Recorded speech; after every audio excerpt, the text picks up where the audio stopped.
Darius stood across the street from Carlyle and Company, the most prestigious luxury store in the city.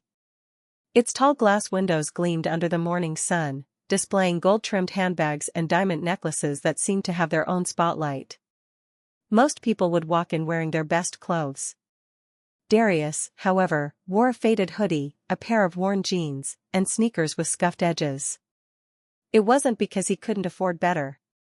In fact, he could have bought the entire store without blinking. But today wasn't about shopping, it was about something deeper. He had built his empire from the ground up, starting with nothing but a small loan and relentless hard work. Over the years, he had been turned away, underestimated, and judged more times than he could count. But success had taught him one thing: people's true character shows when they think they have nothing to gain from you. He wanted to see the truth today. As the glass door swung open, a chime announced his arrival. The warm air inside carried the faint scent of polished leather and expensive perfume. The marble floor gleamed, reflecting the pristine displays. Behind the counter stood Mr. Carlyle, the owner himself, a man in his late 50s with slicked-back silver hair and a tailored navy suit that seemed to shout money and power. Darius wandered toward a display case, admiring a sleek watch with a deep blue face. "Sir," Carlyle's voice sliced through the quiet like a cold wind. "May I help you?" Darius smiled politely. "Yes, I was interested in this piece." "Could I?" "That watch," Carlyle interrupted, glancing him up and down, "is very expensive. Perhaps you'd like to see something more affordable?" A few shoppers turned their heads, sensing the tension. "I'd still like to take a closer look," Darius said calmly, his tone respectful. Carlyle stepped out from behind the counter, his polished shoes clicking sharply against the marble. He stood close, lowering his voice but not enough to hide the disdain. "Listen, this store caters to a certain clientele. We don't allow loitering." "Loitering?" Darius repeated softly, his voice carrying a mix of surprise and quiet hurt. "You've been in here less than a minute," Carlyle said, "and I can already tell you're not here to buy. We're quite busy, so I'll have to ask you to leave." "Busy?" The store was nearly empty. But Darius didn't argue. He could feel the eyes of the other customers.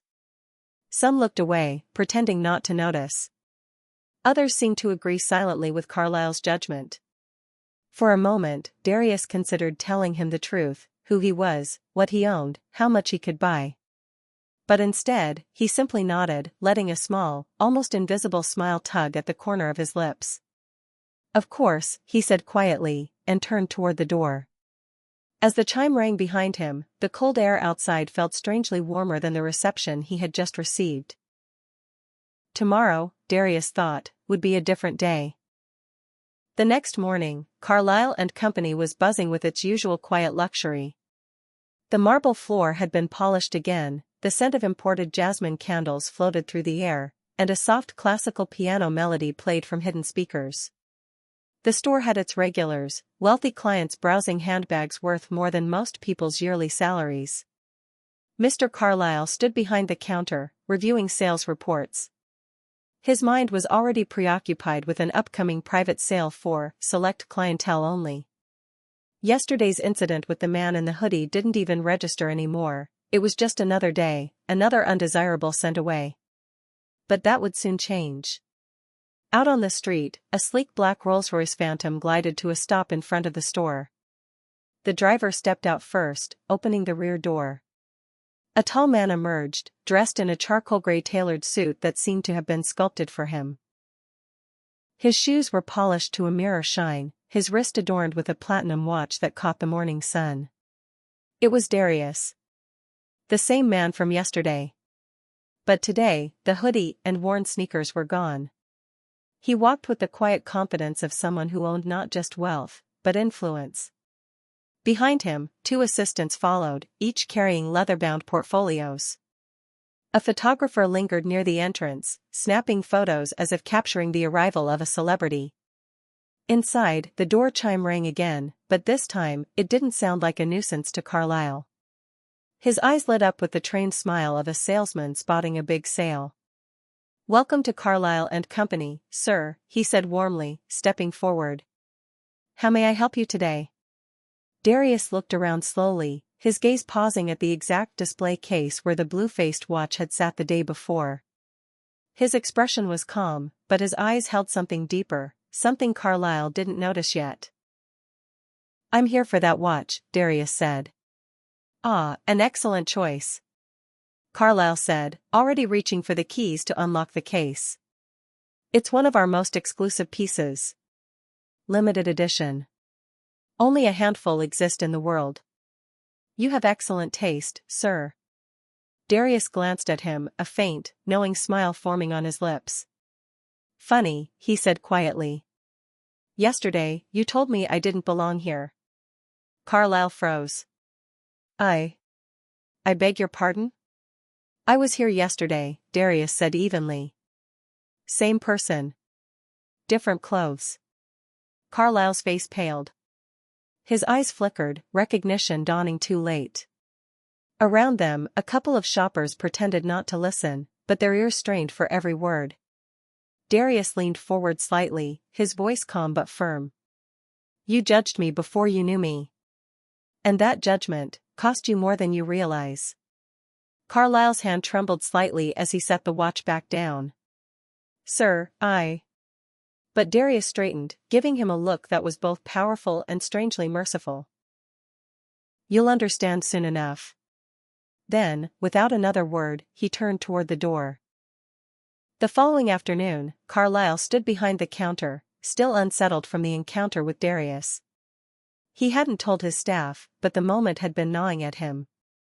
He had built his reputation on serving the right kind of people, and for the first time, that philosophy felt shaky. The chime rang again. Darius stepped inside, not with the dramatic entrance of the day before, but with a quiet, steady walk. His tailored suit was the same, but today there was no entourage, no camera. Just him. Carlisle straightened his tie nervously. "Sir, welcome back." "About yesterday." Darius raised a hand gently. "No need to apologize. I didn't come for that." Carlisle hesitated, unsure whether to be relieved or worried. "Then, what can I help you with today?" Darius looked around, then met his eyes. "I came to talk." Carlisle forced a smile. "Talk?" "Yes," Darius said. "You see, I'm always looking for partners for my company's charity projects. Programs that give back to the community, provide jobs, create opportunity. I've invested millions into small businesses that treat people right. Yesterday, I came here in simple clothes to see if Carlisle and Company was the kind of place I could trust." Carlisle's throat went dry. "I see. What I saw," Darius continued, "wasn't just a refusal to help. It was a refusal to see me." His voice was calm, but it carried a weight that made the air feel heavier. "You didn't see a potential customer. You didn't see a human being. You saw what you thought I was." Carlisle's eyes flickered. "Sir, I was mistaken." Darius gave a small nod. "We all make mistakes. But when you run a business, especially one that claims to be a symbol of excellence, how you treat people matters more than what you sell." For a moment, silence filled the store.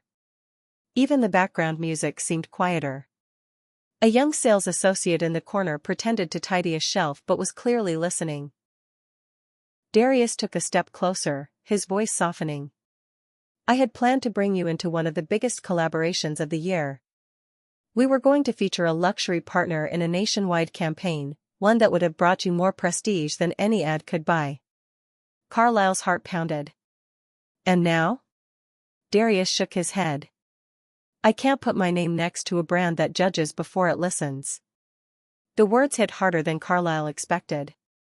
He had spent decades building this store's reputation, yet in a single conversation, he felt it crumble. Darius turned toward the door but paused. "Tomorrow, I'll announce the partner we've chosen. You'll understand then what you lost." Carlisle swallowed hard, watching him leave. The chime above the door sounded like a gavel striking, sealing a verdict. For the first time in years, Mr. Carlyle felt something unfamiliar in his chest, shame.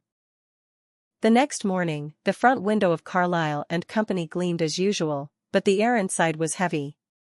Mr. Carlyle had barely slept, his mind looping through every word Darius had said. Around 10 a.m., one of the younger sales associates rushed in, phone in hand. "Sir, you should see this." Carlyle took the phone, and his heart sank. There, on the city's most popular business news channel, was a headline in bold letters. Darius Cole partners with local family-owned boutique for national charity campaign. The screen cut to a video. Darius stood outside a small shop across the street, Lena's Luxe, a modest store run by a husband and wife team. The exterior wasn't marble and gold, but its window display had a warmth that drew people in. Reporters surrounded Darius as he spoke into the microphones. "I chose Lena's Luxe because they treat everyone with kindness, no matter what they're wearing or where they come from. Yesterday, I walked into their store dressed the same way I did when I first came to this city, tired jeans, old hoodie. They welcomed me like family. That's the kind of business I want representing this campaign." The video panned to Lena, the store's owner, wiping away happy tears as she held her husband's hand. Carlyle's stomach churned. Across the street, he could already see a crowd forming around Lena's store. Photographers, influencers, and curious shoppers poured through the door. By noon, Carlyle and Company was quieter than it had been in years.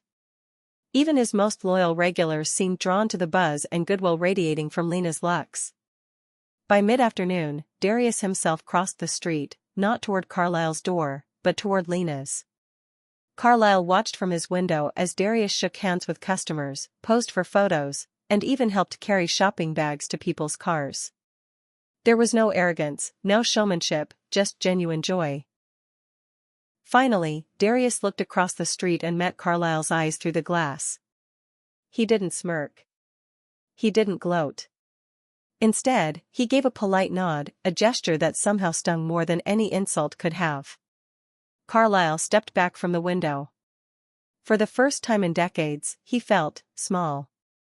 Not because of money or status, but because he realized what he had thrown away, a chance to be part of something bigger than himself.